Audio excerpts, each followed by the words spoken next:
Hello and welcome to D&G 144. That's Draw Night to the Creator Show. Thought it's been a while since we've gone over Esther Jade's Apothecary, and it's fresh in my mind. My wife just got an order of something like $100 worth of items from them.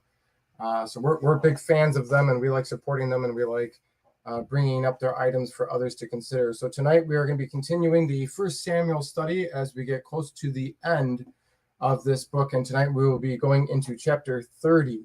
So if you haven't already, we'll give you about 30 seconds to go grab a cup of coffee or a cup of tea, settle down and get ready as we get ready to go into this study. Yahweh, he's alive. He's alive. Yahweh, look. The king.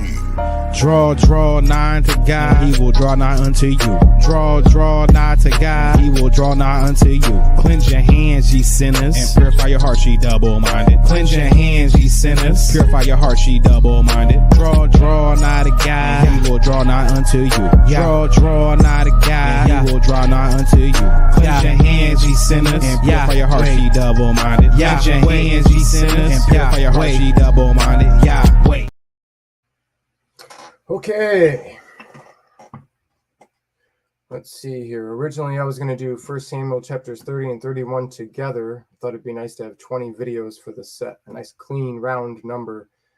And a few days ago, I realized about 6 verses into chapter 30 that it's not going to happen. So buckle in because I've got a lot to go over, so I might be speaking fast. Try not to go too fast. Let me scroll up to the top of my notes here.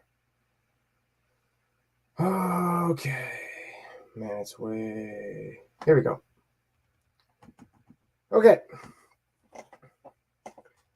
1 Samuel chapter 30. Little side note before we get started. It's traditionally and widely accepted that the prophet Samuel wrote 1 Samuel. But if you've been keeping up with this study, you'll know that we're past the point of Samuel's death at this point. So for anybody who's interested or anybody who's wondered about this throughout the study, it's typically understood that the prophets Gad and Nathan would have picked it up and taken over the pen here for the end part of 1 Samuel as well as the book of 2 Samuel. And if you're not familiar, Nathan and Gad, they're both prophets, and they both have played a role in David's life. Nathan being the more prominent prophet, as we see later in David's life in 2 Samuel with the rebuking about Uriah and things of that nature. Nathan was also instrumental in the planning of the building of the Temple of Solomon. And Gad, we've actually already skimmed over in the study. I just didn't make it a point to really point it out, so you might have missed it even if you watched the video and did the studies with us. But Gad was the one that told David to get out of the stronghold back in 1 Samuel chapter 22 when he was in the cave of Adullam. And Gad had told him, get out of the stronghold, get back to the land of Judah, that's where you belong. So we could say that we have record of both of these prophets that wrote these books, as well as Samuel, having played a role in David's life, giving him guidance and instruction, and one may even argue rebuking and correcting David when need be, if you see that as rebuking David back in 1 Samuel 22. Okay, so with that being said, let's go to verse 1 here. 1 Samuel chapter 30, verse 1, and it came to pass when David and his men were come to Ziklag on the 3rd day that the Amalekites had invaded the south, the Negeb, and Ziklag, and smitten Ziklag and burned it with fire. Okay, so, for anybody who's been keeping up with the study, this really isn't needed to be said, but for anybody who's tuning in tonight that maybe hasn't been keeping up, Ziklag is where David and his men have been living in the Philistine territory. This is the city, the town, the neighborhood, if you will, for the 600 men and their families that was given to them by the Achish the king, the overlord of Gath, of the 5 major cities. It was of Gath. Okay, so anytime we see in scripture on the 3rd day, right, that should be ringing some bells, and we should be considering the possibility here that this 3rd day in some form, some manner may be a representation of the 3rd day, referring to Yeshua. So keeping that in mind with this verse, 3rd day, Ziklag is destroyed. It's a dead city, so we have a picture of fire and death. And on the 3rd day, okay, so just putting that out there for consideration, especially if you know the end of this chapter and what we see coming out of this. So here we have Yah using the rejection of people, right? Because it was the lords, the chiefs underneath Achish, getting ready to go to the valley of Jezreel for the battle against the Israelites that rejected David and his men. So we have Yah using the rejection of people upon David and his men, the closing of doors, the changing of plans overnight to redirect David to where Yah wants him to be with restoration in mind. And, when we got to consider these things when we're looking to apply this to our lives, that sometimes Yah may redirect us in a way, and we'll get to that in a second here. This may not be the type of sign we as believers tend to seek, or the desirable method, that overnight change of plans, the closing of doors, the rejection of people. These aren't typically the signs that we want Yah to use for us. And it may not be what we had in mind when we want to know God's direction in our lives, but sometimes this is how God operates, as he sees fit. And how silly of us to want it any other way than how he sees fit, knowing that he knows what is best and furthermore wants it as well. So this is providence, God's providence, something that we can say is one of the main themes throughout the whole book of 1 Samuel. God's providence will often push us to a certain assignment or need that Yah has in mind for us, but calls for trust in the process, though we may not understand it at the time. It may involve transitions that are uncomfortable, or not what we would see as ideal. They don't make sense to us, perhaps. Shoot, these transitions may even be painful. They may hurt. A couple of things to keep in the back of our mind as we're going through this chapter: that Yah chastises those he loves, and there is a purpose for everything. Remember, David and his men were told to leave in the morning by Achish. He said, in the morning, as early as you get up when the sun was rising, get your stuff and go back to Ziklag. If they had made it as far as Jezreel, which we had discussed in the last couple chapters on why I believe David and his men never did make it that far, and this, I believe, speaks to it as well. Being sent back, this would be the third day after having left the battlefield, which, as we go over mileage as far north as Jezreel is and as far south as Ziklag is, I find it real, it's cutting it close, if at all possible, considering how many people, how much stuff they're moving. They've got the armor and all the horses and everything they're taking with them, all the victuals and supplies. Whereas if David and his men, as we discussed in the last video, if they're coming back from where it seems to me arriving to Ziklag from Aphek, where we discussed Aphek being somewhere around about 75, maybe 80 miles north of Ziklag, then it's actually not all that unlikely. We're talking a good 20, sometimes 25, 30, depending on how you view it, miles a day. And we, considering how far south Ziklag is, and that would allow us to get them on the scene on the third day. We're not actually indicated what time of the day, so it's just of the third day. And I'm not going to get into the whole what third day means back then as opposed to now, and how they might have considered the counting of days might not be how we would describe it today. So as I say, if you were to say in 2 days, you might count the day you're saying it. I'm not going to get into all that, but either way, coming from Aphek to Ziklag is much more likely when we're discussing third day here in this verse than Jezreel. So I just wanted to point that out. Okay, so I just wanted to hone in on it. The third day. Okay, yeah, let's see. Yeah, and sometimes people argue the whole 2 day, 3 day, what does that mean in a not so godly fashion? So I didn't want to really get into that. But what I really want to hone in on is how physically tired these men would have been traveling this distance. So as they're arriving to Ziklag, they are worn out. They went with the mindset of battle, but then they had to travel back for a few days. Moving 600 men so many miles is not just a long hike. We're talking armor, food, supplies. Circus folks would appreciate, I think, more than most on what I'm trying to get at here on how the logistics, how trying this would be. If you ever look into it, how brilliant the circus has to be in terms of logistics, it's really quite interesting. And the thing is, one of the reasons why I bring up the circus is not only do they know transportation and logistics and large groups of people, but they also have to move animals, which would also be a part of the equation here. I want us as the reader to really consider the physical toll as a factor in this situation, because when they return to Ziklag, they're already tapped out physically and emotionally. They are completely drained and discouraged. And after these long 2 to 3 days of travel, they're looking forward to their families, their homes, their wives, and their children. They're hungry, they're tired, they probably need some bathing. Most men working all day, especially blue-collar work, will say things like, I'm just looking forward to coming home after a long day of work. Well, this is coming home after a long few days of work and travel, but I would argue we're looking at more like closer to a week, considering you have to travel up to Aphek and then back. Just for anybody who's not familiar, just because we have to get it in there, if you look at that first verse, it says, "We're coming to Ziklag on the third day, that the Amalekites had invaded the south." Depending on what version you have, it might say the Negev, right? So if you see that, what it's actually referring to is the southern portion of Judah, the Negev. And look who did the invading and burning. It's the Amalekites, right? As I like to call them, the vampire-like demons. One of the ways you can interpret the word for Amalekite, the raiders. This group has been known for lying in the wait in the back, as I've mentioned before in multiple G&G 144 videos. Just like how I see a pattern of movement with the Philistines on how they like to go farther out with the intention of battling on their way back home, we can also say that the Amalekites have a pattern that we have pointed out before, that they tend to wait in the back, and they wait for an opportune moment to desire to pick off the weakened in the back. Now, you remember the last few verses of Deuteronomy chapter 25. Deuteronomy chapter 25, verses 17 to 18. Remember what Amalek did unto you by the way when you were come forth out of Mizraim, out of Egypt, how he met you by the way and smote the hindmost of thee, the furthest back, even all that were feeble behind thee, when thou wast faint and weary, and he feared not God. This is a pattern that I believe we have established in the past, but I'm just bringing it forth for anybody who hasn't caught that before.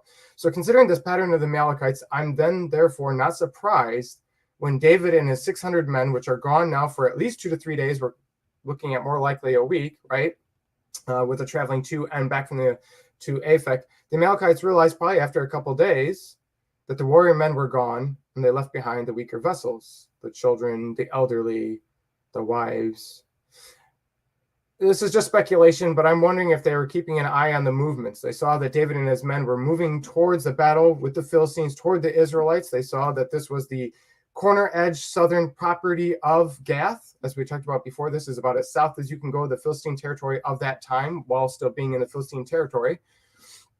And they see that they're going to battle, and so they see it as an opportunity. They see that the men left, and seeing how they're going for a battle, what better of an opportunity to assume that you have time to raid this city, to do what you will and get out of there before it's too late. Maybe they waited for them to actually set up camp at Aphek, and then right before, or perhaps even simultaneously, David is being told by Achish to turn back, is when the Amalekites are actually burning Ziklag. And I'm going to show you a verse later on in this chapter that makes me think that there's a strong possibility here that the two were happening either back to back or even possibly simultaneously. Keep in mind David's movements before the preparation for this battle. What has David been doing for the past 16 months? Because it hasn't been the will of God as pertaining to the instructions of God. I'm not just talking about his falsified reports, but rather what he was actually doing, rather than what he was telling Achish. 1 Samuel chapter 27, verses 8 to 9, and David and his men went up and invaded who? The Geshurites, the Gezrites, and the Amalekites. For those nations were of old the inhabitants of the land, as they go to Shur, even to the land of Egypt. And David smote the land, and left neither man nor woman alive, and took away the sheep, and the oxen, and the donkeys, and the camels, and the apparel, and returned and came to Achish. So David and his 600 men would have been on the Amalekite radar. Looks like David's living life of compromise has finally caught up with him. As I've been saying for the past couple of videos, I told you it was going to happen, and here we are in terms of consequences. After 16 months, David might have actually thought there wasn't going to be a punishment. Going back to that topic we've discussed for a while, that sometimes God may allow one to have a sense of success for a bit instead of getting punishment right away. Again, Ecclesiastes chapter 8, verse 11 says, because sentence and against an evil work is not executed speedily, therefore the heart of sons of men is fully set in them to do evil. So as to say, because God does not punish it immediately sometimes as he sees fit, but rather is long-suffering and patient and allows them to have the chance to repent or to solidify the need for judgment, often that allows the person to feel comfortable in their decisions. And as it seems to me, that was the case with David and his men for these 16 months. Okay, let's look at verses 2 to 3 here. Okay, the Amalekites had invaded the south, the Negeb, and Ziklag, and smitten Ziklag, and burned it with fire. They had taken the women captives that there were, and they slew not any, either great or small, but carried them away and went on their way. So David and his men came to the city, and behold, it was burned with fire, and their wives and their sons and their daughters were taken captives.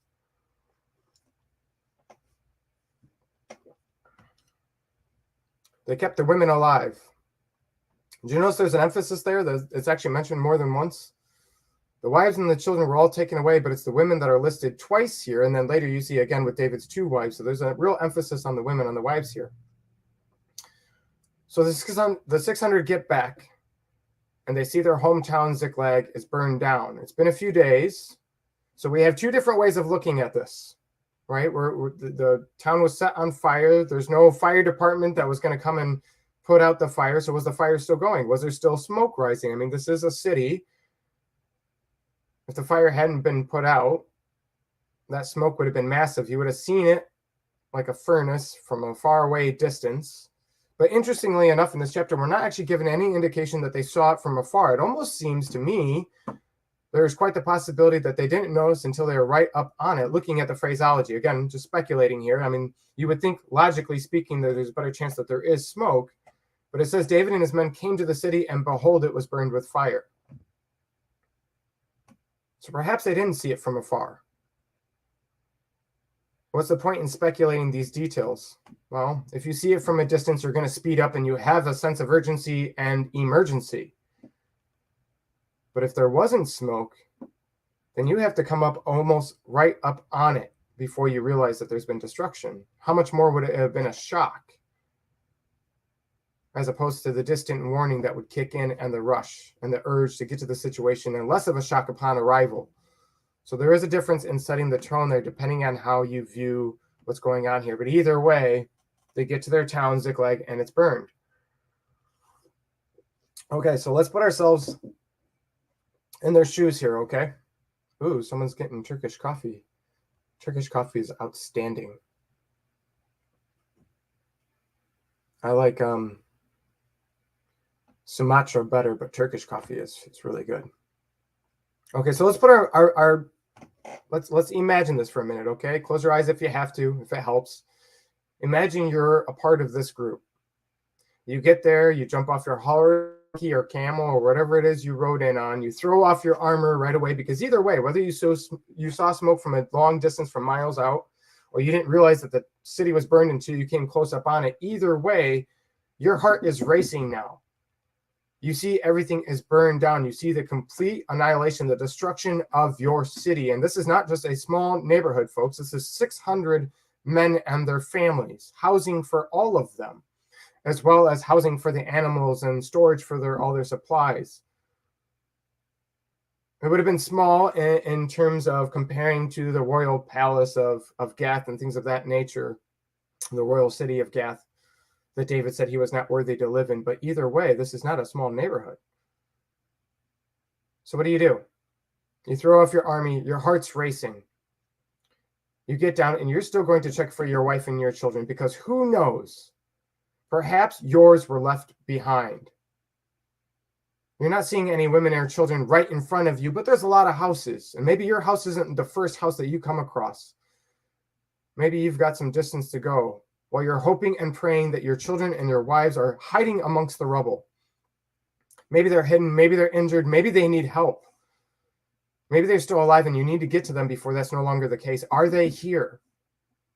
You're searching among the rumble. Your pulse is pounding in your ears amidst the chaotic and heart-wrenching sounds of the others, distraught and not finding their wives and children, while drowning in your own fears of the same.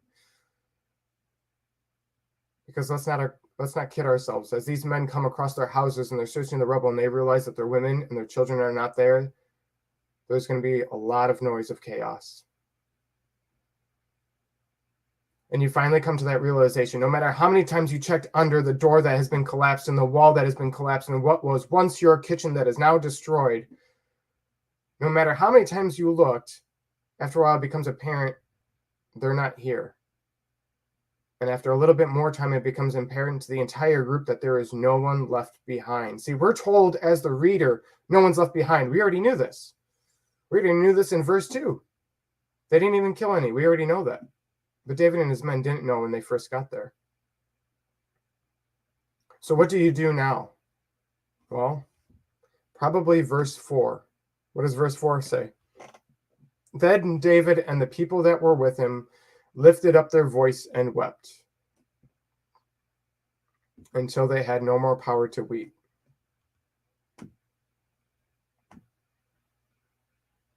This is one of those verses. This is one of those verses where those who have lost a spouse or child would understand much more than the rest of us. They wept until they couldn't anymore. They cried and cried in anguish until they couldn't cry anymore. This is a pain that makes one at a loss for words. This is a pain that drops you. It makes you weak at the knees. This is a pain that immediately drains you of any and all energy and motivation you may have had up until this moment. This is a pain that wishes it was merely physical. Perhaps you can relate to this moment in some manner in your life. Have you ever cried until you couldn't cry anymore? You had no more energy within you, no more strength.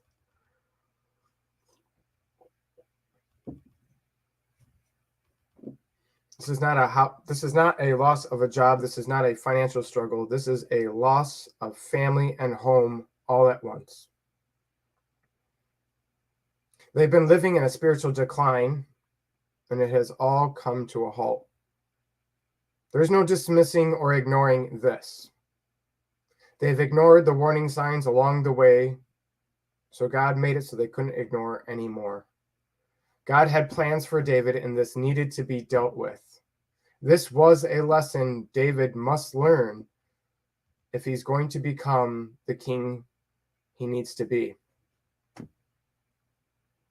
Verses 5 and 6, and David's 2 wives were taken captive, Achinoam the Jezreelitess, and Abigail the wife of Nabal the Carmelite. And David was greatly distressed, for the people spoke of stoning him, because the soul of all the people were grieved, every man for his sons and his daughters. But David encouraged himself in Yahovah, his God, his Elohim, his El, his Adonai.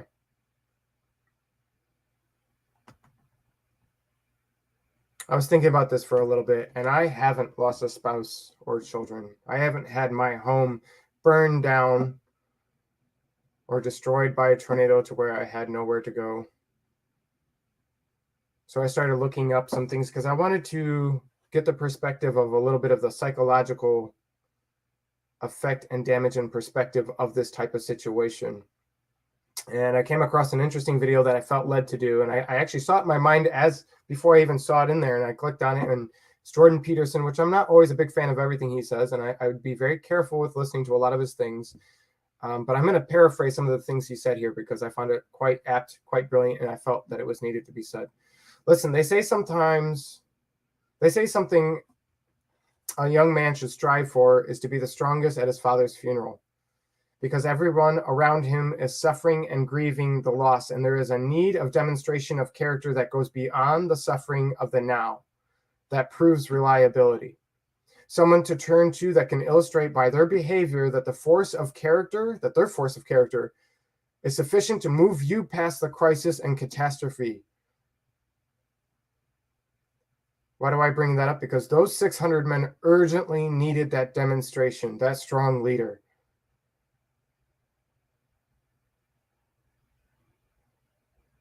That would move beyond the suffering of the now, proving reliability. And God wanted it to be David.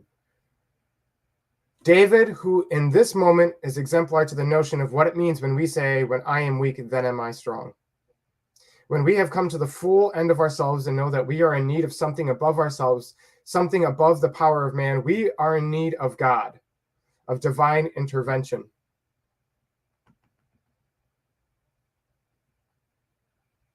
Ironic how it's the things David made his decision for that is now attacked.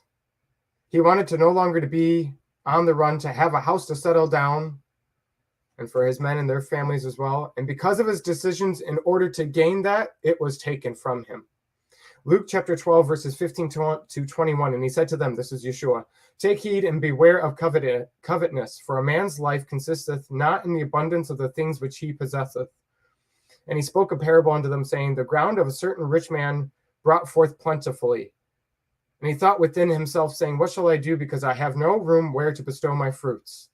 And he said, this will I do. I'll pull down my barns and build greater. And there will I bestow all my fruits and my goods. And I will say to my soul, soul, I will say to myself, self, thou hast much goods laid for many years.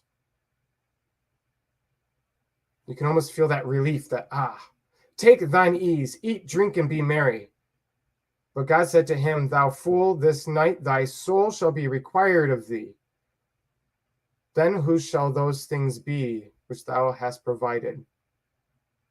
So is he that layeth up treasure for himself and is not rich towards God.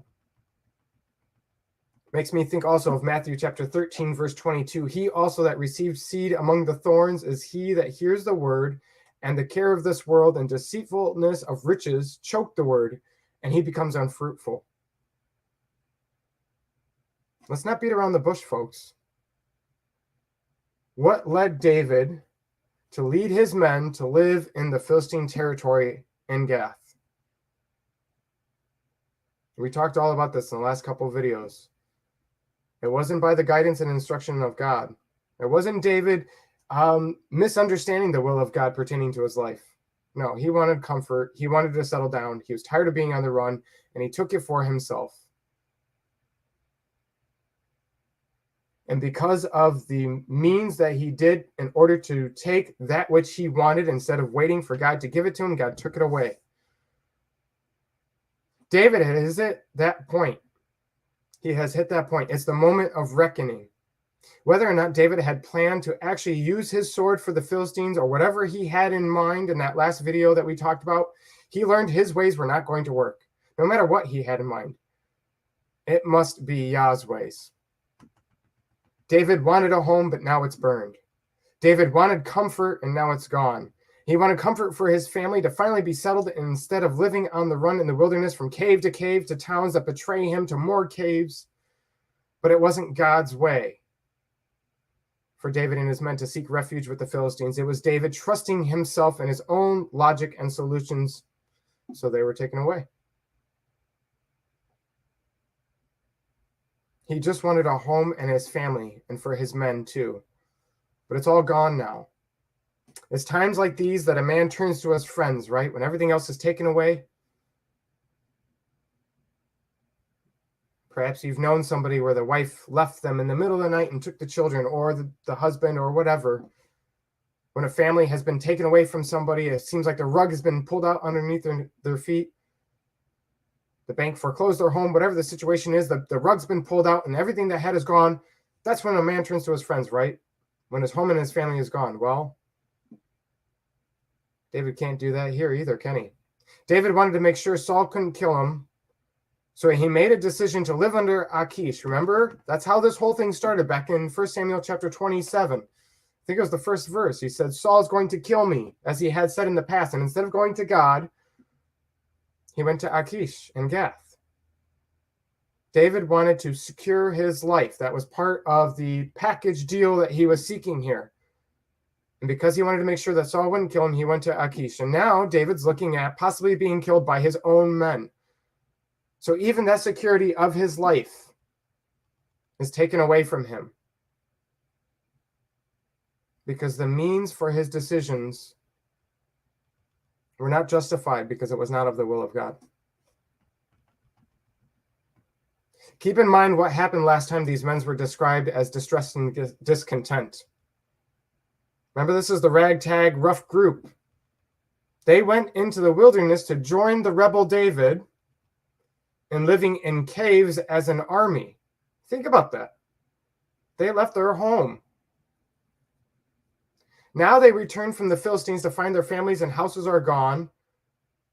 And I'm thinking it didn't escape their minds that had it not been for David's decision to come to Gath in the first place, which then led them to go to battle for Achish, Had that not happened, these 600 men would not have been separated from their families.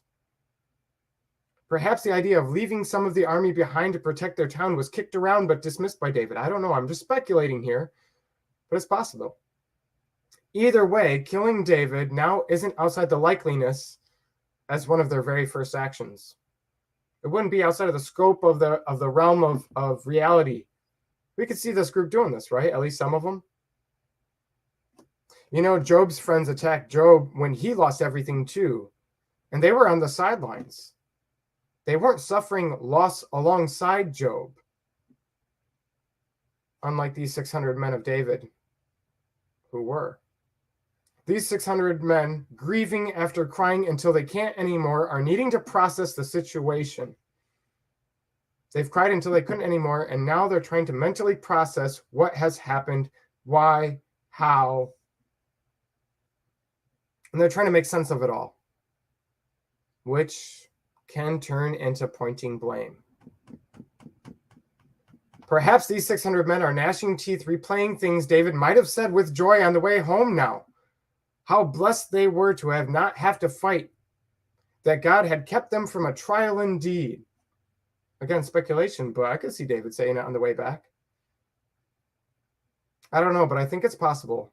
And if so, those words would have turned from honey to bitterness in the stomachs of these 600 men.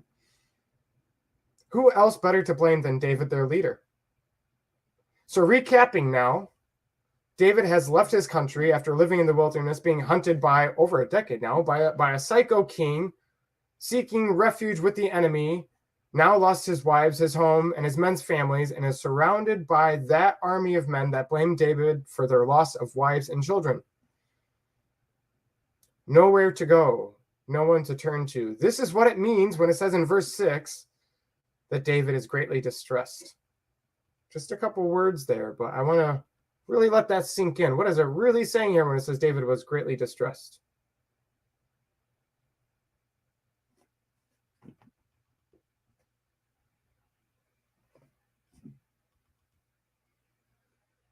I always find it interesting how Yah will use irony. In fact, Founded in Truth Ministries, they've been doing a series recently, the past month and a half or so, on biblical lessons of irony and how God can use the ironic. And I, too, have always found that interesting over the years. It's some of the things that stick out. So I find it interesting how Yah will use irony in this way, that often when children of God in the Bible would put their trust in something else other than God himself, the consequence and punishment would come in the form of showing them that it was their misplaced trust that caused the issue. Hence the verses earlier that I was trying to show with Luke 12. It's because Ananias and Sapphira wanted that security fallback plan and to not be all in, but 1 foot in and 1 foot out, not fully trusting God, that brought along their demise. And we can think of many examples, right? Every form of support David could lean on at this point is shattered. Every single one of them except God. And that's not by mistake. That is by design. Only thing he can do at this point is to trust in God. All he has is God at this point. Everything's been stripped away. This is never a comfortable situation to be in, but in all reality, it is a good place to be in. Is it not? When all you have is God, is that not God's way of aligning you with him? Does that not show God's love? Is this not God reaching out to David? When he closes all the other doors that has proven to be distracting for you, is it not God doing what is ultimately best for you? This goes deeper than God's jealousy. This speaks to the severity of God's love for David in this situation as well for you. He is willing to take it to these lengths, and don't kid yourselves. There is still mercy within these situations. And we can see that all throughout this chapter. I could have easily titled this video something along the lines of the mercy of God. And we'll get into that in a little bit. I'm pretty sure I had some notes on that about things I wanted to point out on how a burned down city of your hometown may not be what you think of the picture of mercy, and yet in this case it was. So David strengthens himself in Yah. right? That's what it says at the end of verse 6 there. Depending on the version you read, it might say encouraged or strengthened. He strengthened himself in Yahovah. Let's talk about that for a minute. David strengthens himself, not Samuel or Jonathan or Abigail, as we've talked in the past about how Abigail could have been one to do so, and she had been at one point when she stood in the gap. How Samuel often played that position for David, and so did Jonathan, to the point where it even said in the scripture that Jonathan had strengthened David. But right now, there is no Samuel, Jonathan, or Abigail. So David strengthens himself in Yah. It was David himself. Sometimes the ministering we need can't come from another person. God offers the strength, but in this instance, David had to reach for it, to ask for it, to have the faith to seek him on his strength, his provision, his protection, his providence. He had to reach out to trust in him. Sometimes it seems God will bring it to us or have another bring it to us. And sometimes God says, you know where it is, go get it. Like that verse in Hebrews that doesn't say, because of Yeshua, don't worry about getting up. Mercy and grace will land in your lap. But rather it does say, go boldly, go active, not passive, go boldly to the throne so that you may obtain mercy and find grace in a time of need. How fitting is that for right now? That's the end of Hebrews chapter 4 for any who are wondering and interested and want to take notes. Keep in mind, and this is very important, this is one of the main things I want to emphasize tonight. This isn't the version of David when we see him writing psalms and praising Yah. As I had pointed out before, the entire time in Gath, we have zero evidence to believe that he wrote any psalms during those 16 months when he was raiding and plundering whoever he saw fit and brought it back to Achish, even though he did buy a musical instrument in the marketplace in Gath. This isn't the version of David where he's so strong in his faith that he's worshiping God with songs and praise. This is the backslidden, carnal, fleshly David. This is David at one of his lowest points. Some argue his lowest point. And without comparison to the situation with Uriah the Hittite and other points, we can all agree that this is a low point in David's life, right?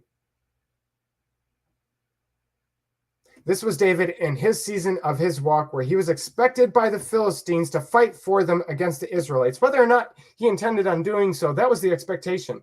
And that of itself is a red flag and speaks some things.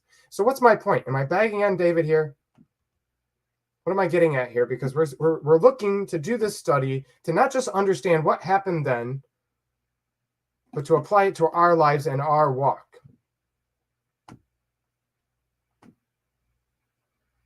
Have you ever been in a low point of your walk where you felt too unclean, too dirty, too broken to be used by Yah, too unclean to reach out to Yah? That mindset of I need to get everything right first. Then maybe down the road, Yah will hear my prayers. He will hear from me. He will bless me again. Maybe you won't say those words out loud because you'll hear the error, the flaw in that theology, that doctrinal belief, saying it out loud, and yet it was still in your heart at certain points. Perhaps that's where you are today. Well, it's that exact perception that can have us feeling discouraged. That thought, that line of thought that we need to get right in order to strengthen ourselves in Yah. It's not what we see here with David. As if we need to prove ourselves to God first. We can strengthen in Yah and his word at our lowest moments to pick us back up again and dust us off.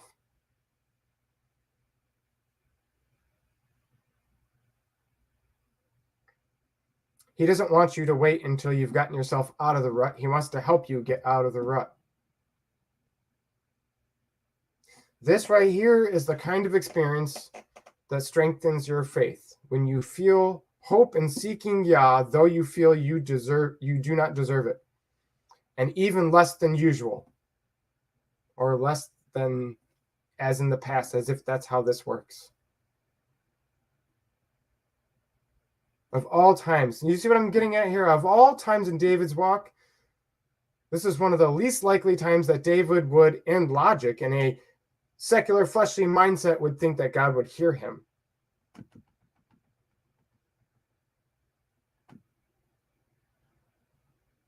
Karen says she wonders if the Philistines set up David. I would disagree. I would say that the text with Achish towards David, as well as the Lord's, shows an indication that Achish trusted David. And because the scripture does not point out the Lord's having some kind of understanding, some kind of agenda, I would not feel comfortable in injecting that into the text. I don't see any indication of that whatsoever. I would say that the Amalekites were seeking to attack David and his men, and possibly also the Philistines, because the Amalekites were the enemy of the Israelites, David and his men, and the Philistines as well. So for the Philistines to set up David to be attacked by their own enemy, there's many different angles looking at that I would disagree with, but I don't want to get into all that right now. I just thought, since I saw that in the live chat there, I thought I would acknowledge that. So David seeks Yah. He's active. There's something to be said here about not simply laying there waiting for a solution, but being active even when it is the hardest to do so.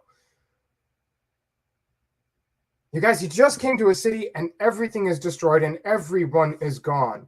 Not a little bit, not some of it, all of it.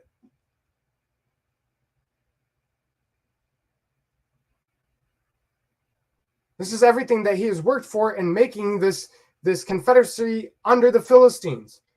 He wouldn't have done so otherwise. This would be the hardest time to do anything other than to just lay there. Remember, as I'm trying to really emphasize in the picture here, they are physically as well as now emotionally drained and discouraged. They don't even have the strength within themselves to cry anymore. And David sees the situation, and instead of pausing, instead of hesitating, instead of getting discouraged and allowing doubt to take place, he decides to get up and do. And in doing so is strengthened in Yahovah to do and what to do. You see, this isn't a plastic hallmarky strength. This isn't that happy-go-lucky Flanders all smiles, kumbaya at the campfire strength. Portrayed sometimes that can be, let's be honest, sometimes it can be quite fake and shallow and empty of flaky. I'm not saying it always is that way, but sometimes it truly is. This isn't cheerleading, let's find the silver lining type of mindset strength. Oh, everything's bad, but we're going to find the good in this. That's not the kind of strength we're talking about in this situation. No, this is the strength of the one true living God, the one true living holy God. This is God's strength. This is real strength in a real time of need. This is strength to get up when otherwise you wouldn't even consider doing so. This is strength in the heart and life of a very broken and hurting man. This is strength to win back what the enemy has stolen. What do you think was going on through David's mind and heart while strengthening himself in God? Because if we're going to be applying this study, this chapter to our lives and ourselves and trying to make mental notes, and maybe you're making physical notes, the more physical notes you make, the better for you in your walk, I would think. They say if you write it, you're more likely to remember it. So we need to ask ourselves. We need to ask the scriptures. We need to ask God. We need to contemplate. This is something we cannot pass this chapter by without meditating on. What was going through David's mind and his heart in this dire situation? If there ever was a time of need and mercy for David, it is now. So what was going through his heart and his mind when he's strengthening himself in Yahovah? What was coming to his mind? What can we gain from considering what David might have been thinking? I'm going to throw out some possibilities.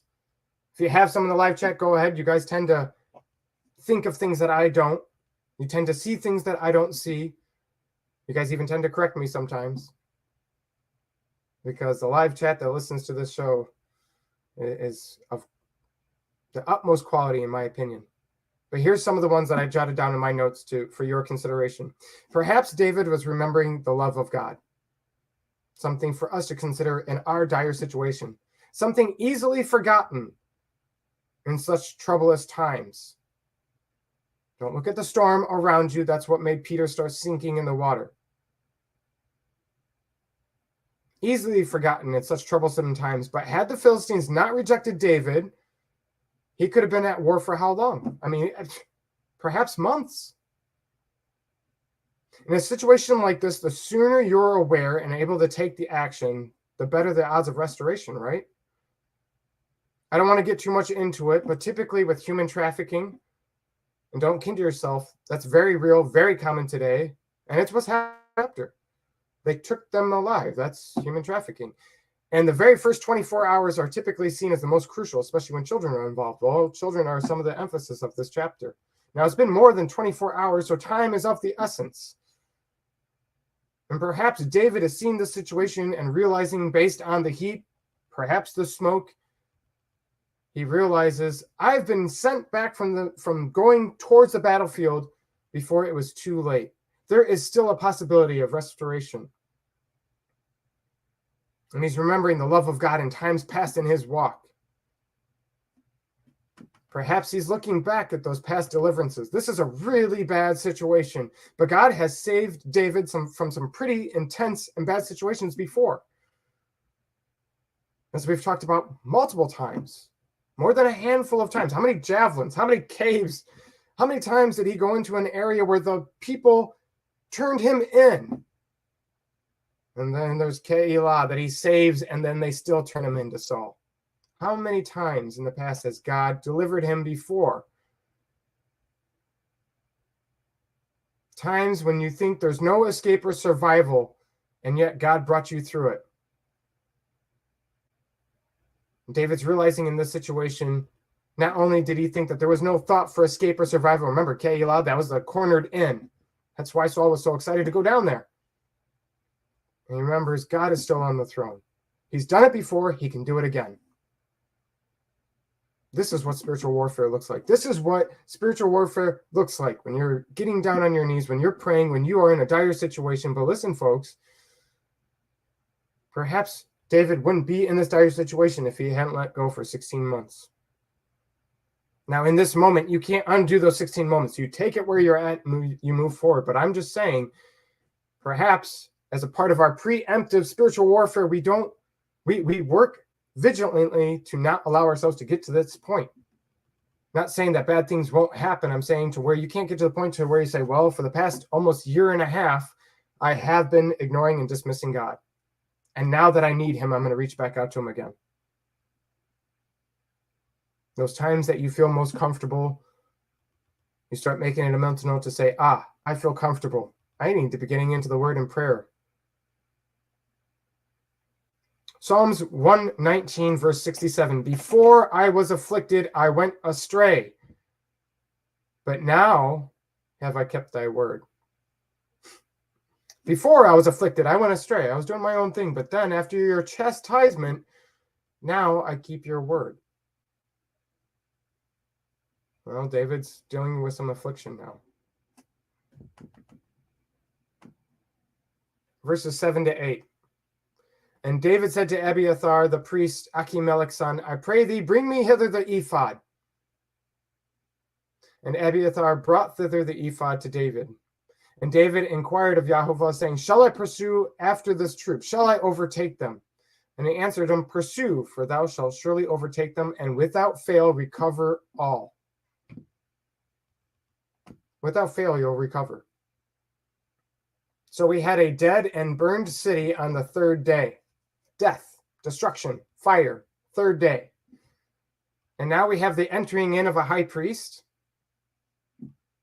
Like I said, there's many layers to the symbolism and references of this chapter here.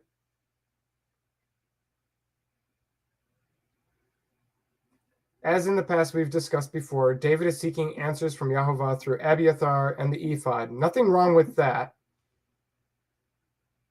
And Yah's answer in the situation, yes, go for it.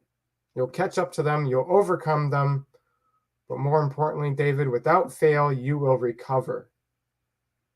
There couldn't be a better answer in this moment. You know, I listened to a lot of sermons on this chapter to see the notes of other pastors and preachers and to see the different perspectives and see if they saw anything I didn't see or whatever. And I came across multiple pastors that argued that this was a no nonsense question. You know, of course you go after them, David. Why are you asking? And that it indicates that this is how far he's fallen back, and that it gives a on the positive side, it shows a childlike mindset of wanting to seek the Father in every turn, which I would argue we should be like at all times.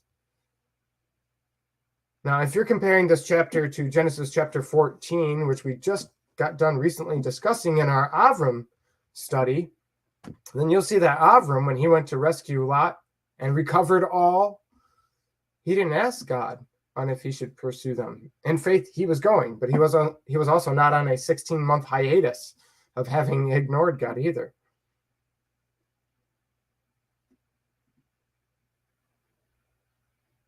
But you see, David didn't just ask if he should pursue. He asked, will I overtake them? Will I catch up to them?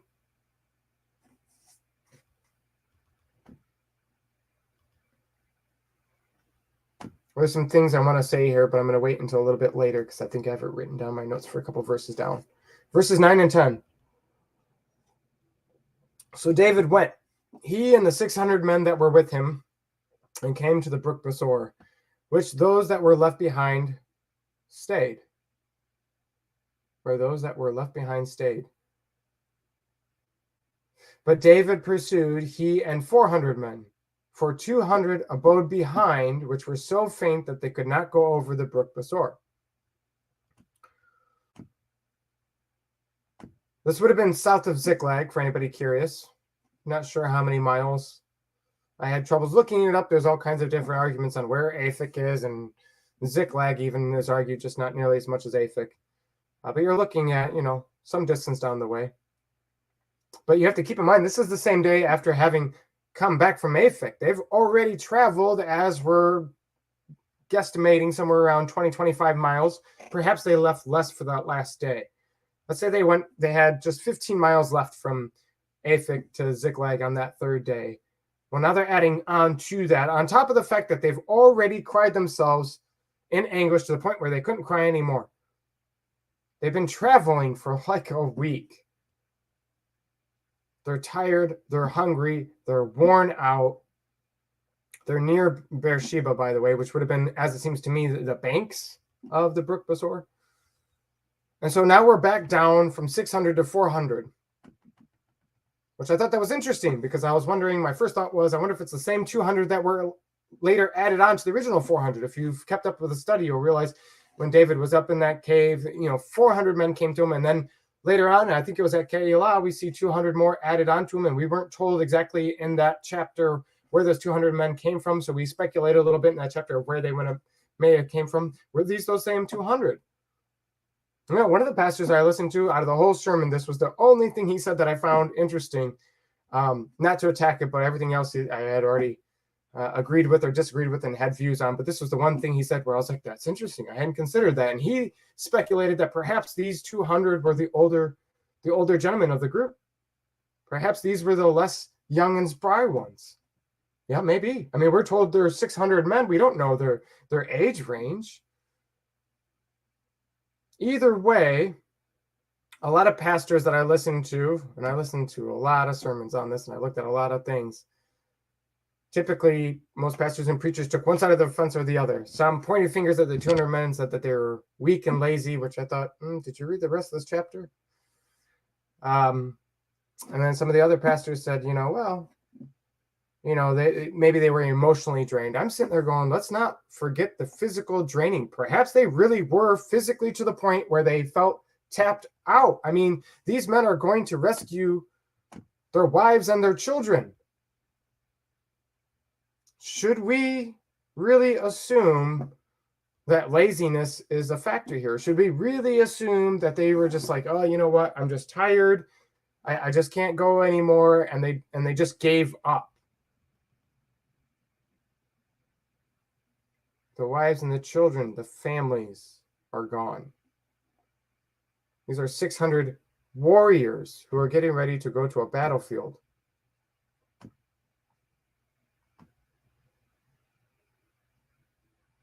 Whatever the case may be on the reasoning of these 200 men staying behind, in my opinion, even the most athletic would be pretty worn out at this point. We're talking 40, 50 miles with gear and armor. And it's not even day one. It's a long trek. Now, in this situation, this moment, in these two verses, this could have served as a hindrance, as a discouragement.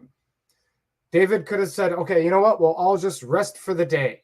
Let's take a break. Maybe we'll camp for the night and pick this back up tomorrow. 600 is already a small group going out into the unbeknownst. I mean, there's a lot of question marks here, okay? We really need to consider about this. But being only 600 men, David is already looking at the likelihood of being outnumbered against any of the number of groups that are south of Ziklag, because it wasn't just the Amalekites that were south of them. So he could have seen the situation and saying, no, I need the full group to move forward. Let's move together in unison.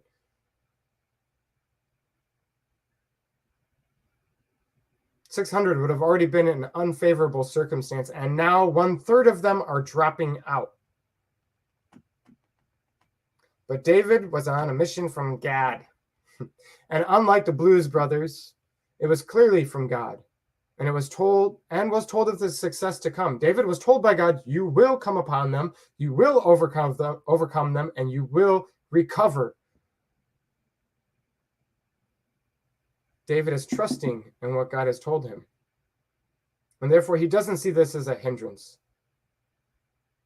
So David is not stopping, but rather David leaves the 1/3 behind and sees it as an opportunity to leave the stuff behind with them, which we're not seeing in these two verses, but I would argue we do see it later on in a couple other verses. He says, okay, you guys are tapped out. You can't take it anymore. You feel you can't cross the creek, the river. Okay, fine. Stay here with the stuff. You guys will be in charge of the stuff. Now the next 400 men that are still willing to go, just like Gideon, how the ones that were standing, they still had the fight in them. I'm going to take these 400 men, and they're going to be less burdened because we're leaving stuff behind. We're going to move faster. We're going to be less, and we're going to be unencumbered, or at least unnecessarily. So he leaves the 1/3 behind with the stuff, and he keeps moving forward, and he crosses with them. Real quick, anybody who may have read ahead doing this study, or perhaps you've done the study, have you ever cross-examined over to 1 Chronicles chapter 12? This is in our first dip back over to 1 Chronicles, which I don't see a lot of preachers and teachers doing with the study, and I think it's good to do so. Let's go over to 1 Chronicles chapter 12, and you can read the whole chapter, and there's all kinds of factors in there, but I really want to hone in on verse 19 and a couple verses after that. So we're going to go down to verse 19 of 1 Chronicles 12. And this is talking about this time period, okay? And there fell some of Manasseh, of the tribe of Manasseh, to David when he came with the Philistines against Saul to battle. See, that's another verse with the wording that seems to indicate to me maybe David had the mindset to fight with the Philistines, not against them. Anyways, there fell some of Manasseh to David when he came with the Philistines against Saul to battle. But they helped them not, for the lords of the Philistines upon advisement sent him away. Now we already know that, saying he will fall to his master Saul to the jeopardy of our head. So this is backing everything we read in the past couple of chapters. As he went to Ziklag, there fell to him of Manasseh at Adnah, Yazabin, and gives you a list of names here. And they helped David, and you go to verse 21, they helped David against the band of the rovers, for they were all mighty men of valor and were captains in the host. Did you catch that? David actually gained men due to his getting ready to go to battle with the Philistines. Did you all know that? Even in this act of disobedience, with or without the intention of David's being good, we don't know. Either way, it was disobedience because God wasn't telling him to go to that battle. God still used it. These men of Manasseh heard David was going to fight Saul, and they figured there's going to be a civil war, and I want to be on the other side of this. David is going against Saul. I'm going to go on David's side. And they went and joined him. God at this point, behind the scenes, was changing things, and he's doing so at this point drastically. And as it seems to me, though subtly, he's doing it at a more rapid pace as he's preparing David to become king. David doesn't know what the next thing is around the corner. He doesn't know how close he's getting, but God knows. God knows he's getting ready to boot Saul out and bring David in, and things are shifting and moving. And if we were to be able to zoom out, if this was like a movie as a director, zooming out of the fields, and we can see the movements of God's hand from above moving the armies, we would see men from the tribe of Manasseh going to join David.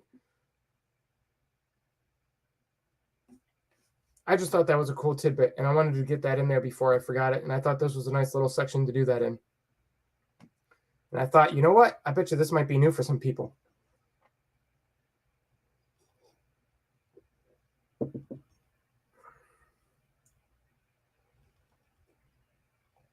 Yeah, that's true. Yah doesn't make those who aren't prepared. And we see this throughout Scripture multiple times. It wasn't just with Gideon. There was many times where God tells them to tell them if it's like the first year of your marriage, you're not supposed to go to war. And there's some other rules too. But, if you weren't of the mindset and of the heart, there's many times in Scripture that we see them saying, well, then turn back.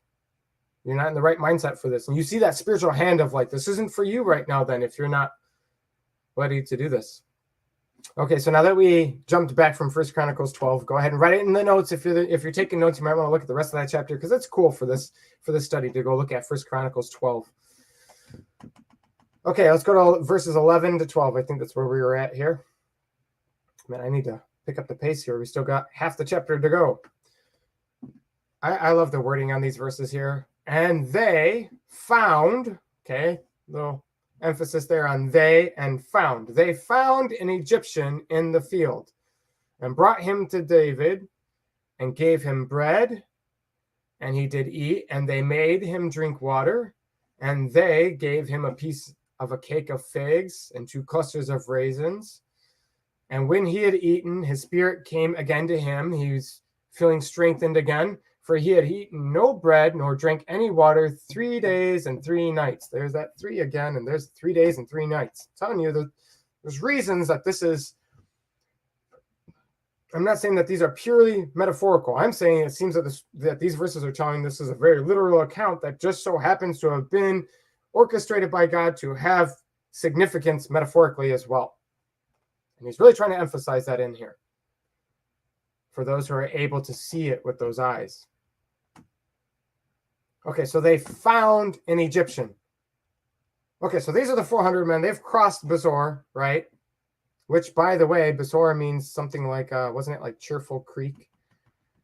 Where was it? I had the note on that somewhere unless it accidentally. Cheerful Stream, for anybody who was curious. And you're going, well, that didn't seem too cheerful that people got dropped off. Well, it will live up to its name in a few verses here. We'll get there. Don't you worry. Okay, I just wanted to get that in there. But you're racing now, right? You've got your 400 men. You have less weight. You're being encouraged by David. Let's go. And as you're racing, all of a sudden, you stop on the side of the road. I mean, it's in the field, right? But, you're on a mission from God to save your families, your wives, and your children. And you stop. You come to a halt for some random guy in the field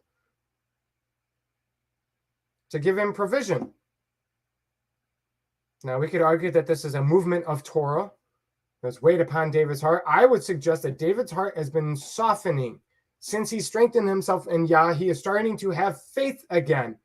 And as my t-shirt talks about, let's see, I don't even know if I have that in the camera, right? As my t-shirt's talking about, and referring to the chapter in Book of James there, your faith is dead without works. Well, David is starting to do those works, and his faith is being strengthened within him, which is now bringing forth those fruit, those works, right? It's becoming cyclical. And so they're moved by compassion. But notice it says they. The emphasis isn't on just David. It wasn't that David saw this man. David made everybody stop. David argued with them and forced them to feed him. It says they found the Egyptian. They gave him food and water. And there's a lot of details here. We're going to talk about that here in a second. But not only was this a more Torah move But one might argue that it was tactically efficient to see if they could gain intel. But the thing here is, right, I came across a guy who said, yeah, that's why they did it. They did it for intel. They were using this as a tactic. But considering what that guy said, looking at this chapter, I don't see any indication of this being the reasoning. What makes us think that they would assume in their hot pursuit of trying to figure out who took their people that this random guy who probably looked like he was dying, he was probably, moving real slow, if moving at all. He hasn't eaten anything or drinking anything in 3 days and 3 nights. Folks, he's dying. Now, you can go 3 days without food and water. I'm no stranger to fasting. I've personally witnessed that I can go more than 3 days without food. But this is out in the field. It's out in the wilderness with movement. Let's not forget about what Yeshua said about feeding the masses so that they don't faint on their way home. This was a moment of compassion of David and his men. So they take care of this Egyptian. Because how would they know he would have information? There's no indication. And he's Egyptian. The Egyptians didn't take David's wives and families. There's no reason that they would think that the Egyptians would. Notice the details in their treatment to him. We're not just told that, okay, they gave him food and water. We're actually told clusters of raisins and figs and all these things, which seems to me to serve the emphasis that this is not a record of inventory of goods. Okay, now they have less raisins. Now they have less clusters of raisins and figs. That's not what's going on. It's emphasizing the treatment, that it's charitable and merciful, and that was the actual reasoning here. Listen, and God blessed that moment of compassion. This was an unexpected moment of compassion. They weren't going out, and it wasn't expected of them. It's a little easier for you and I to do good when it's expected of us. But this was unexpected. They were being tender for the sake of being tender alone. And that just so happens to help them as we read on in the next few verses. Let's look at verses 13 to 15 here. And David said to him, to whom belongest thou? And whence art thou? Who do you belong to? So apparently it's apparent that he's a servant. Okay. And where are you from? And he said, I am a young man of Mitzrayim, I'm of Egypt, servant to an Amalekite. And my master left me because 3 days ago I fell sick. We made an invasion upon the south of the Hetherites and upon the coast which belongs to Judah and upon the south of Caleb. And we burned Ziklag with fire. Ho, ho, ho, ho. Verse 15, and David said to him, canst thou bring me down to this company? Can you show me where these people are? And he said, swear to me by God that you will not kill me, nor deliver me into the hands of my master, and I will bring you down to this company. So you see him being a little bit savvy. He's gotten his strength back from eating and drinking. I'll show you where they're at, which is also interesting as well. That shows that he knew enough about their movements. He had an idea through listening and understanding their ways of where they would go to. So we find out he's an Egyptian that belonged to the Amalekites that burned down Ziklag 3 days ago. Now, here's the thing. Up until this point, we don't actually have any indication that David and his men knew who destroyed Ziklag. There was like twice I was about to say that earlier, and I kept saying, no, wait. I think it may be easy for us as the reader to forget this, to not realize the significance here, because after all, in verse 1, we're told it was the Amalekites. The Amalekites came in and they burned it, and they also attacked the Negeb and other areas of the southern Judah regions. But David and his men, they didn't know. There wasn't a little banner there left at the burned town of Ziklag that said the Amalekites were here. We don't have any indication of their graffiti. How would they have discerned which group to go after? The Philistines had many enemies, and so did David and his men. Could have been the Geshurites. Could have been a lot of groups. David and his men didn't even have any indication of which way to go other than probably southward. Well, and if this group is mobile, if they're nomadic, if it wasn't for God telling them that they would catch them and overcome them and recover, there would be very little, if any, hope that they would actually be successful in their mission. especially now that they could be days behind them in travel. And how funny is it that this Amalekite servant owner, the Amalekite owner of this Egyptian servant, how funny, he sealed his own fate with this callous act of leaving his sick servant to die in the middle of nowhere. You know, we can imagine, we can speculate what the conversation would have been like for the Amalekites there. Leave him here. He's useless. He has no purpose. He has no purpose for us. What good could he do? He's sick. He's going to slow us down. He could make everybody else sick. There's problems. Just leave him here to die. And yet, in this one callous act, and this supposedly purposeless servant left to die,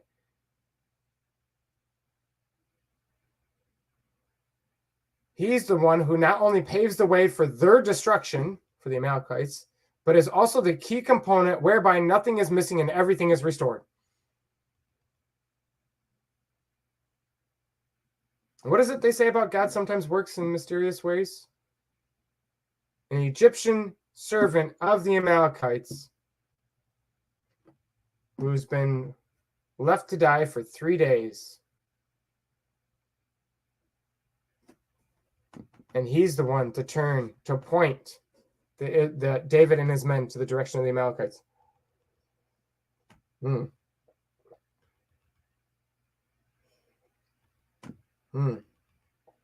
These are all good points. It's always good stuff in the live chat in this group.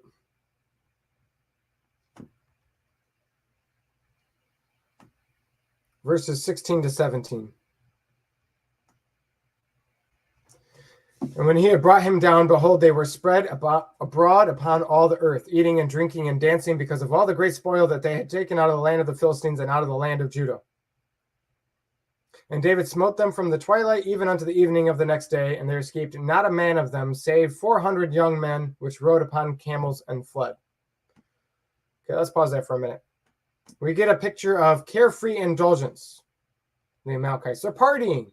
They're celebrating, clearly unaware of their vulnerability. And thus, I suspect, quite the surprise of the turn of events with David's arrival on the scene. What factor might be behind the Amalekites' belief that they had this time as reprieve? Why would the Amalekites not expect retaliation from the lands they just attacked in this moment? They just attacked multiple groups. What gives them the belief that they have this time of reprieve to celebrate? Are they careless in general? Are the Amalekites known for just not ever being on guard? Listen, the two main countries that they attacked are doing what right now? They're going to war with each other. The Philistines and Israel. So the Amalekites figure it's going to be at least 3 days' journey from Aphek if they're watching the Philistines, or if they know the rallying point for the Philistines is Aphek. Otherwise, you're looking at even more so from Jezreel, on top of the time that it takes to actually have the battle. Assuming they didn't just turn away, but even then, you got time for a party. Seems to me they were likely counting on having more days than that before the Philistines may retaliate. More than just a few days. And we look at this situation with the Amalekites, and it's like a picture of spiritual negligence that leads one to believe there's a delay in judgment. Here we go again, trying to apply to today and the future, right? The wicked say, what has changed? Where is the promise of his coming? For since the fathers fell asleep, and all things continue as they were from the beginning of creation. Right? Isn't that what the scripture says? And the wicked servant says in his heart, my Lord delays his coming. The scripture also says the Lord is not slack concerning his promise, as some men count slackness. The Amalekites here are a good picture of the world's perspective of God's judgment. They eat, they drink, they dance, they celebrate, all in the meanwhile, not on guard, not watching, completely vulnerable because they are dismissing the notion of even the possibility of judgment. It says they were celebrating their success in such great spoil. If you look at it, right there in verse 16, it says they were eating, drinking, dancing because of all the great spoil. Keep in mind, the Amalekites didn't just hit Ziklag, so the spoil thereof would have been exceeding. what was taken from David and his men. It wasn't just the whole city of Ziklag, which involved all the women, all the children, or whatever they saw fit for taking. But they went elsewhere. This was out of the land of the Philistines and of Judah, the southern parts of Negev, and the southern parts of where you have the Kenites underneath the lands of Caleb. Thus, why he says David spoiled in a few verses here. Notice they didn't seem to chase the 400 on camels. It says all were taken out with the exception of the 400 which fled on camels. Well, there's a couple things I get from that. This wasn't just a revenge mission. This wasn't about just getting vengeance. No, this mission was about restoration. The object here wasn't about eye for eye, tooth for tooth, but rather get back what was lost, or more accurately, who. This was about saving the women and the children, and that was their true focus, and we see that being demonstrated and not chasing those who fled away. I would argue that that is being emphasized there, albeit subtly, when we see that we read 400 got away, which is interestingly enough the exact amount of men that David has with him in this moment. And I wonder if the flesh would have been tempted to send some to chase after them had they had those 200 with them that they left behind back at the brook. I don't know. But it's also worth considering that it says in verse 17 there that none but the 400 escaped. Well, what does that mean? This is the other point I wanted to bring up about the 400 that left on camels. You know what we see there? 400 was a small remnant of the amount of the Amalekites. Otherwise, it would state it otherwise. It would say otherwise even if it was nearly half. It would say nearly half, 400 or so fled on. It doesn't say that. It says all were destroyed with the exception of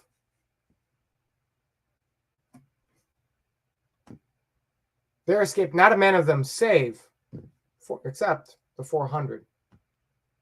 Which means we're talking significantly less than half. They traveled 3 days from Aphek to Ziklag, cried until there wasn't any more strength in them to even cry. Then they traveled to the Amalekite camp, talking who knows how many miles there. These are warriors, and they are beyond tired. It had been such a journey that 1/3 of them dropped out. 1/3 of them dropped out along the way, and even though the mission was to get their families back, as we talked about, that doesn't really seem to me to indicate laziness. But here they are shown where the Amalekite camp is, and the sun is going down, and instead of seeing a chance for respite, you see, again, David had a chance to pause. It's the third time now. Here they're shown where the Amalekite camp is, and the sun is going down, and instead of seeing a chance for respite, they see opportunity amidst their weariness and weakness of their bodies. They're tired, folks. The sun's going down. They could have camped for the night and said, you know what? They'll be dealing with hangovers in the morning. They won't be able to walk much. Let's take them then. But instead, they choose to leap upon the Amalekites, which outnumber them greatly, arguing that it says save 400, which seems to me to indicate that they were greatly outnumbered. These men were also intoxicated and not vigilant. They're not on their guard. So David's men fight, and they do so until the next evening.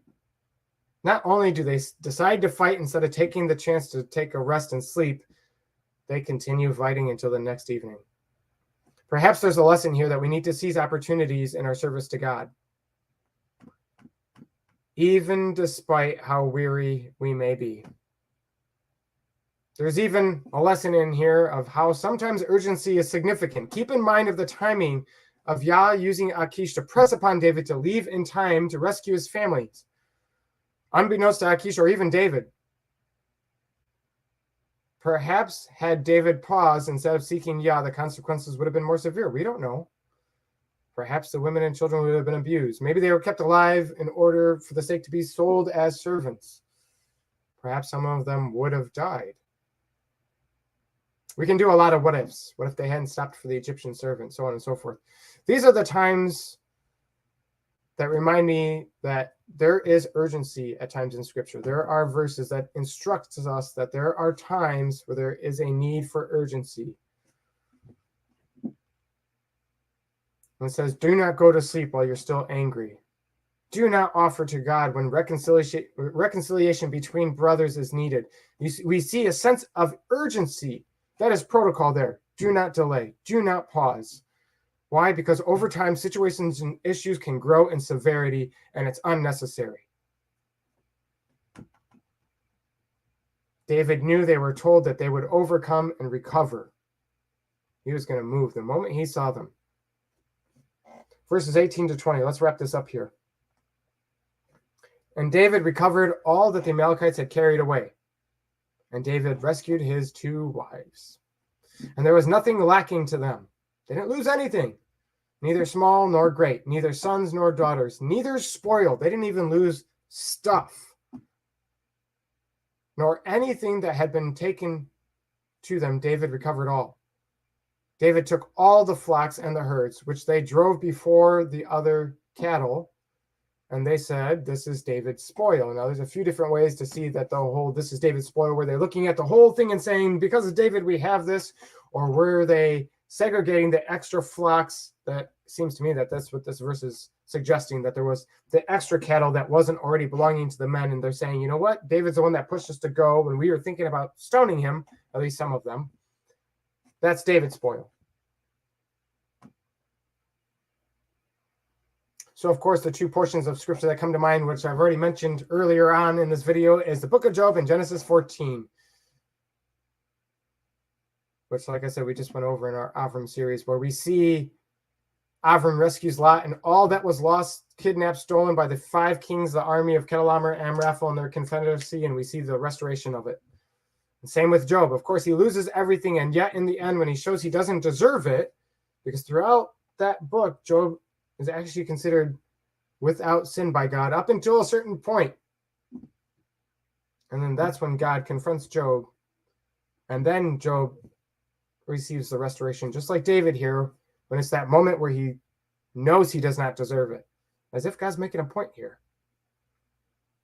And not only did Job not deserve it, but did get all restored, like David here is even more so. It wasn't just 100%, it was 100+%. Receiving a restoration and a gain. And those are great comparisons for this chapter as a study, but I'd like to throw in also John chapter 6 into the mix as well, where we see the same kind of language in terms of words like all and lose nothing. Yeshua says, all that the Father giveth me shall come to me, and him that comes to me I will in no wise cast out. That's what he says in John chapter 6, verse 37. And in verse 39, Yeshua says, all that is the will of the Father that of all given to Yeshua, he will lose nothing.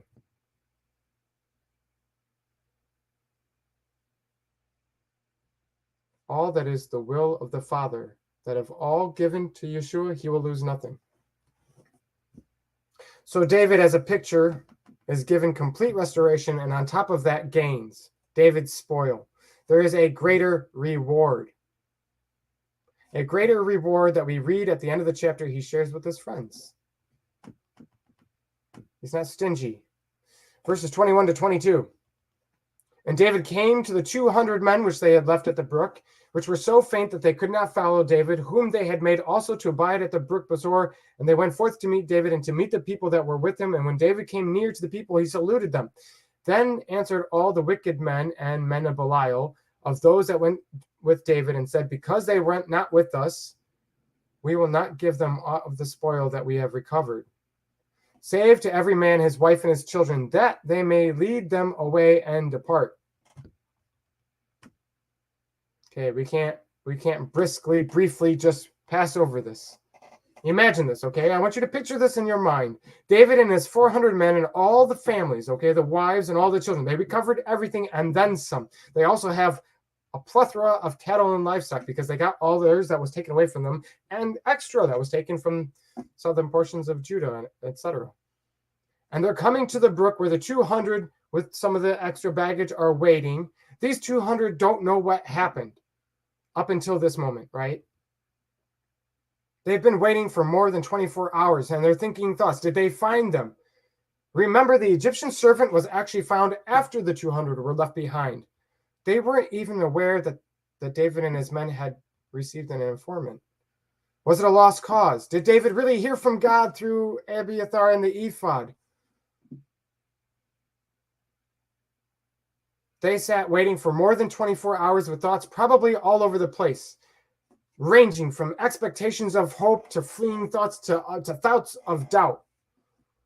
How often do you think those 200 men sat there amongst the stuff next to the brook, mentally attacking themselves with thoughts of how they shouldn't have stayed back? Why did I stay back? Why didn't I push it further? I know I felt I was about to collapse. I know I felt my muscles shaking and I couldn't take it anymore. I know I'm older than the rest, but I should have kept pushing. What if me staying back cost the group? What if my family was injured or lost or even died because I didn't have the strength to continue like the other 400 men with David? What are the odds that these men were afflicting themselves with these thoughts, sitting and waiting for more than a whole day? And here they finally see the return of their families, the children and wives. As they're coming close to the brook, they're running into the arms of their dads and their husbands who have been waiting brookside. And this lovely moment, this moment where if there's a show, you start to slow it down a little bit and you see the hugs. And it's like the TikTok videos where you see the husband or the dad returns back from a tour and surprises their wife or the children. They run up and they hug dad. And in the middle of that moment, some of these men interrupt the moment with greedy, selfish, hateful speech. Then answered all the wicked men and men of Belial of those that went with David. Look at that phrasing there. This phrasing has me thinking this isn't just temporary wickedness. This was not a moment of wickedness. It doesn't say, and the men gave in to wickedness and gave in to temptation. Some of them were tempted to be wicked and spoke evil in that moment. No, it says the wicked men and men of Belial of those that went with David. This is not a temporary wickedness that's being indicated here, I don't think. It seems to me there's an indication of a tendency. This isn't just a moment of greed and hate that came upon the men. I wonder if these same men have been having troubles letting go all this time that David let Saul go multiple times when they could have taken him. Replays in their mind when they go to sleep. Just one after another, moments of disappointment to them. They could have had it all. No matter what David makes as a decision, they see the wrong in it. Perhaps these were the same men that had spoken of stoning David. We can't assume it was all of the men. There's notes here of clinging to what is your own. There is notes of pride. There is notes of questioning authority to a point of voicing opinion, of frustration, and even the hint of David sharing the spoil with them. You see, that's the problem. They see the men coming together with their families, and in their minds, the first thing they're thinking is, David's going to give them their stuff back and some of the extra reward that we received that we fought for. But notice these men don't want to just not share the spoil with those who stayed behind. And notice it says, take their wives and their children, which means maybe they even expected to keep the goods that belong to these men. You can have your wife and your children, but not even your own pots and pans back, not even your own donkeys and cattle. But not only that, not only do they not want to share the spoil with those who stayed behind, but they want them kicked out of the crew. They want unnecessary division. Was this not a moment of sowing discord against the brethren? What does it say about Jehovah and the six things he hates and the 7 that are abomination to him? Isn't sowing discord amongst brethren unnecessarily? Isn't that in that list? Was this not a cry for division unrighteously without a good reason? Here it seems these wicked men view those 200 as worthless, If you look at the word Belial there, you can see that there's connotation of worthlessness. So these 400 men are looking at the 200 men, and they view them as worthless. They do not see it fit to count their contribution of what they've done up until this point. And so they do not count their contribution as anything. And interestingly enough, because of this root in their heart of seeing those men as worthless, we see, according to Scripture, that in Yah's eyes, they are the ones that God considers worthless, calling them sons of Belial. Keep in mind, Scripture's commentary on these men are a true account. It didn't say that David saw them as, it says they were wicked and sons of Belial. This is not perspective of man. This is the account given by the Scriptures, seeing into the hearts of man. So we can take note that even though they were a part of a righteous group, they were a part of achieving righteous missions, they were in the midst of those that are wicked and worthless. You have this group that's mostly righteous, and they're following a righteous leader for the most part, and their missions tend to be righteous for the most part, more so than Saul and his group. And yet, in their midst, there are those that are considered through the lens of God's perception, wicked, worthless, sons of Belial. It was the case then with the followers of David. It was the case with the followers of Yeshua, and it's the case now amidst the congregations of the believers. You think it's any different today? Interestingly, we don't see this description of wicked and worthless when the men were described as in debt and distressed. We weren't told back then when they joined David that there was some wolves amongst the sheep. They were all distressed and roughed and unpolished around the corners and unhappy with the situation. And amongst that also, some were wicked and sons of Belial. These men chose David over Saul, knowing that there was risks and costs. They knew David was righteous and Saul was not. They chose to be aligned with those that are righteous over the unrighteous, with risks and costs, and over time, their wicked nature is still identified.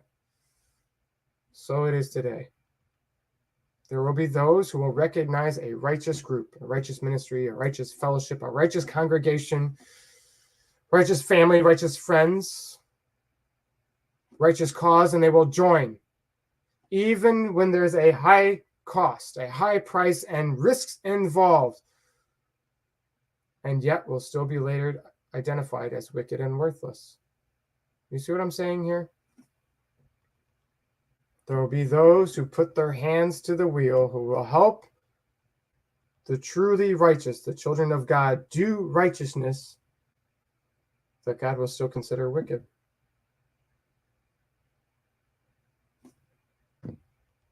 Yeah.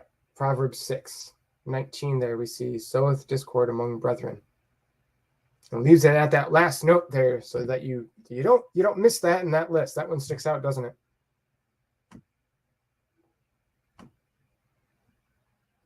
So do not be surprised, folks, when at first you see someone distressed, disgruntled, in debt, but a part of a righteous cause, putting their hand to the wheel, shoulder to the wheel, however you want to see it. They're part of a righteous ministry. They see the righteousness. They're risking their lives or their comfort. And you say, no, surely they are righteous. They recognize the righteousness. They want to be a part of the righteousness. And yet God will still say some of them are wicked. And over time, you may not recognize right away.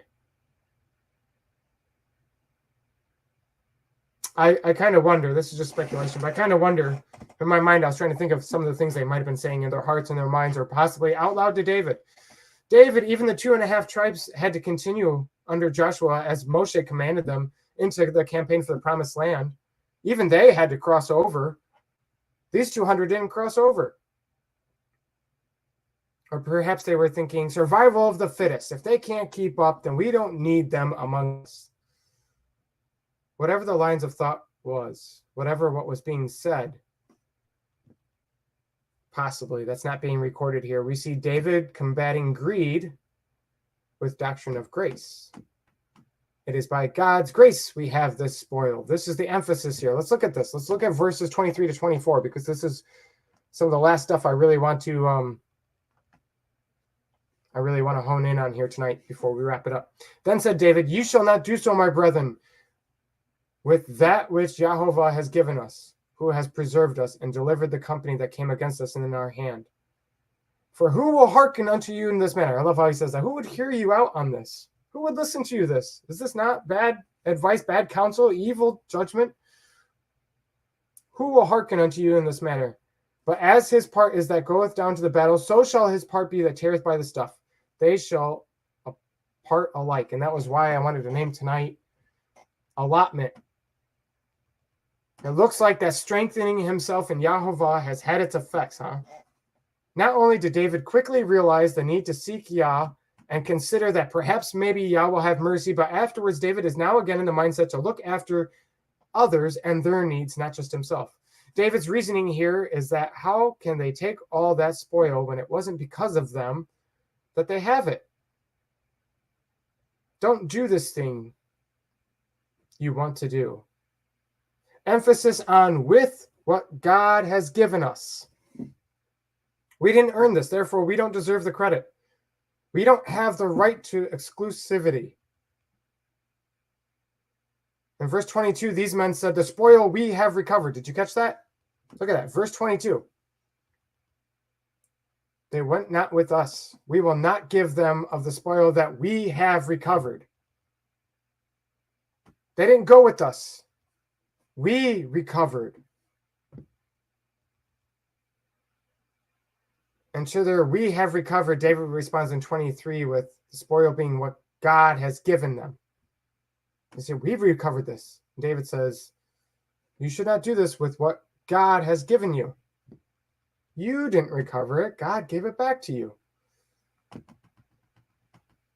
Look at what's being shown us here. Look at what doctrine we can get out of this chapter, okay, out of this interaction.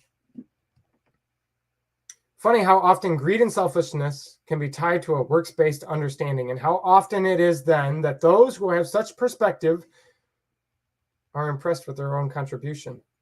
I would argue Cain, as I talk about in our Genesis 4 study, but we'll go over that in the Genesis 4, so I'm going to leave that be for now. We did this, therefore we get that. They didn't do this, therefore they don't get that.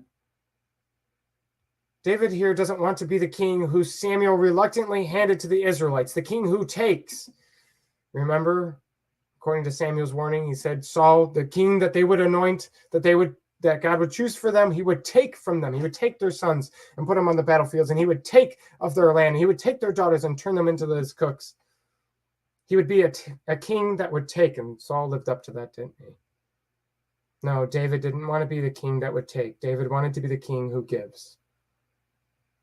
And you know now, David in this moment is in a spiritually clear mindset right now. We're really being shown that. God answered him when David wasn't in perfect alignment. David and his men lost all that they had. You know, life can cost us a lot, but it has this special sting, right? When we lose things because of our own unintelligent decisions, when we make foolish decisions, when we decide to do something not because God told us to, perhaps because we didn't even seek God on the instruction, worse so we sought him on it and dismissed it anyways. It has an extra special sting to it when we lose something and we know we're at fault. That's the situation here. When we make foolish decisions and it costs us, and here and now, knowing full well that it's his own fault. David knows that, yet Yah has given it back to him.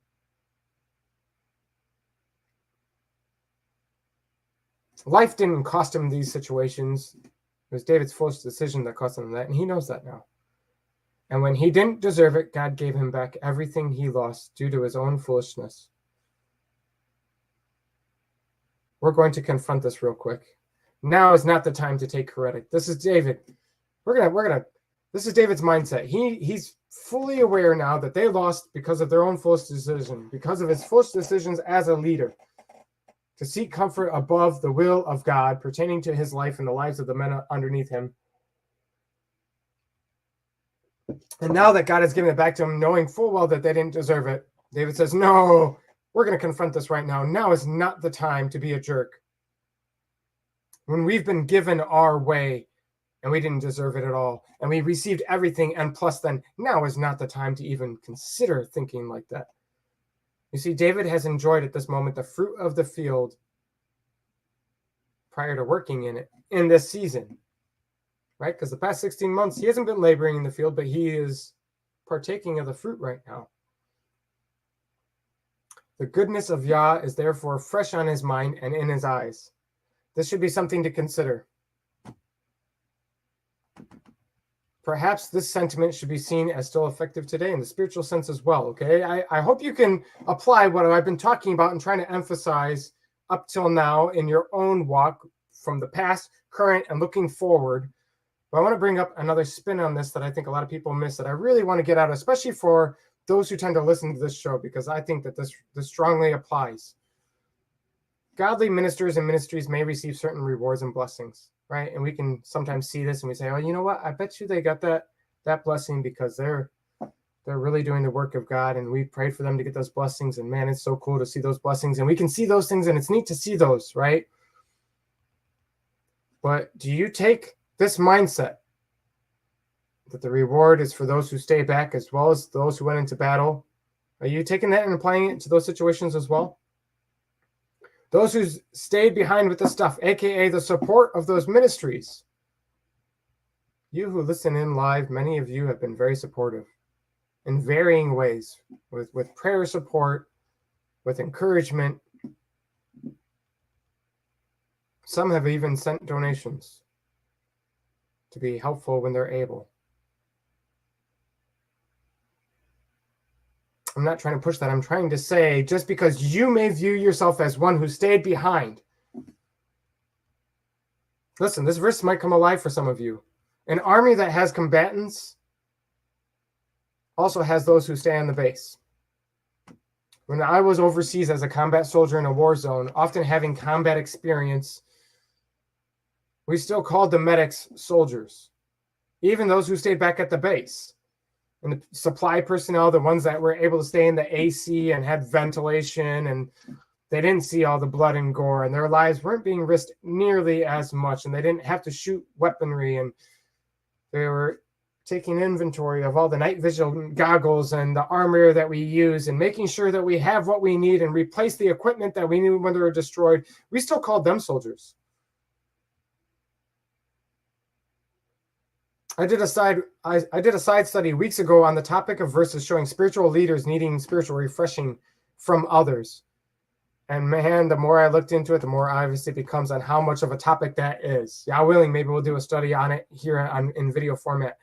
It seems like half the time Paul is naming names, it's in the context of acknowledging the spiritual refreshing of those individuals on him and his. And yes, sometimes when he's naming names, it was about those who weren't being godly, those who needed to be pushed aside, those who were not only not spiritually refreshing the leaders, but also doing wickedly. But not all the time is he naming names. Is it negative? Go look. I think you might be pleasantly surprised if you haven't seen this pattern before, how many times it has to do with them refreshing spiritually the leaders. It wasn't just about giving them food and drink and housing and being there for them when they would travel for their ministries. It was about being there for them, supportive, encouraging, strengthening them in the word of God and the promises of God, reminding of them of that what they're preaching to the others, knowing that as leaders and as ministers, there's going to be spiritual attacks that are upon them, seeing that they are frontline leaders of the combat, and that they themselves are also part of the war zone, and that their job is to supply and to support. This whole thing is spiritual warfare. All within the body are called to war, to fight a good fight. All are called to be good and faithful soldiers of Yeshua, but not everybody is called to war the same way. Just because you may look at certain ministers in awe, like Tom Dunn or Jamie Walden, right? Those are some of the guys I look at. I'm like, man, those guys are, man, they're front lines and they're so cool and they're doing so much and they have such large effects, you know. And it's easy for us to look at them and say to ourselves, I'm not on the front lines. I'm not a sergeant or a captain like them. My role is not significant in the body. Listen, every member of the body has its role to play. And as such, as we read tonight, as his part is that goeth down to the battle, so shall his part be that tarrieth by the stuff. They shall part alike.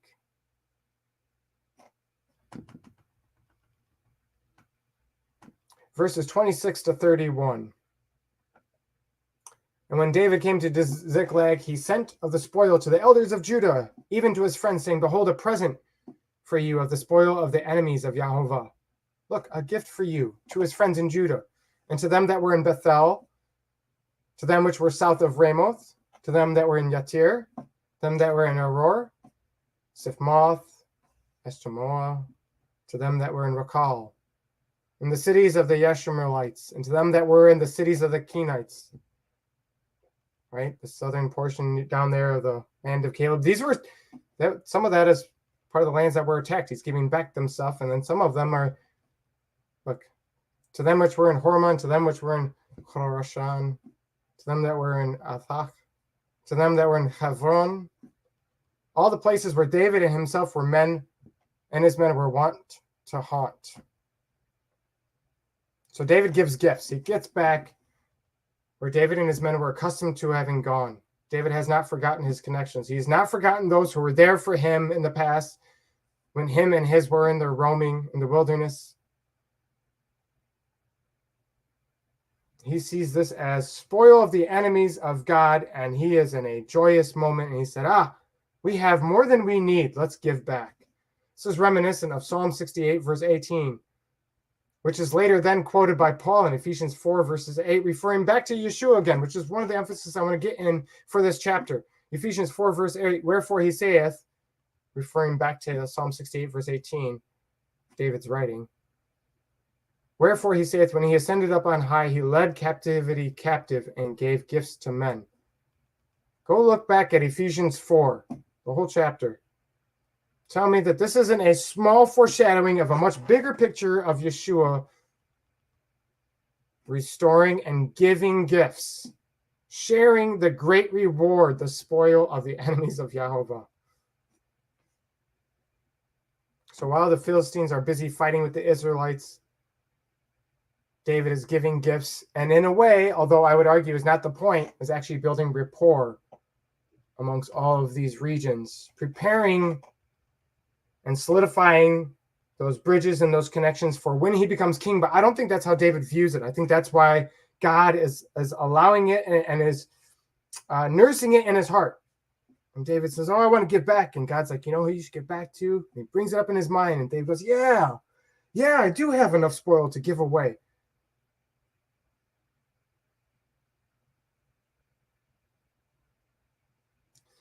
Well, that's going to be enough for tonight. We've been talking for almost 2 hours, which is pretty good.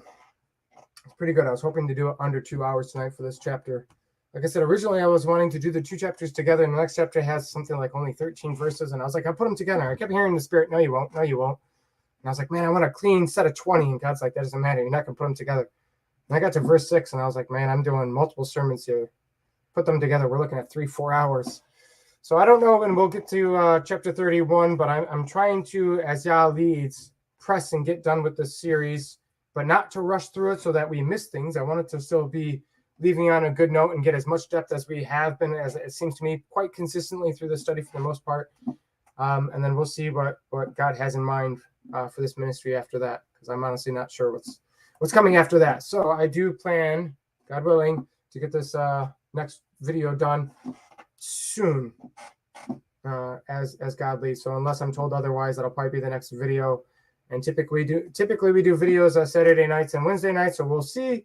But as of right now, that's what I'm inclined to do, to go for Wednesday night as per usual, somewhere around 8 p.m. Eastern time, and we'll, God willing, finish up this study. So I thank and praise Yah for using this study and this video tonight, this chapter, this to encourage you, to remind you, no matter where you think you are on the battlefield, that you still get a part of those great rewards. A part of that promise is for you, if so be that you are a member of the body, as we see in Ephesians 4. Do we not see Yeshua giving gifts with a great spoil after his victory over death.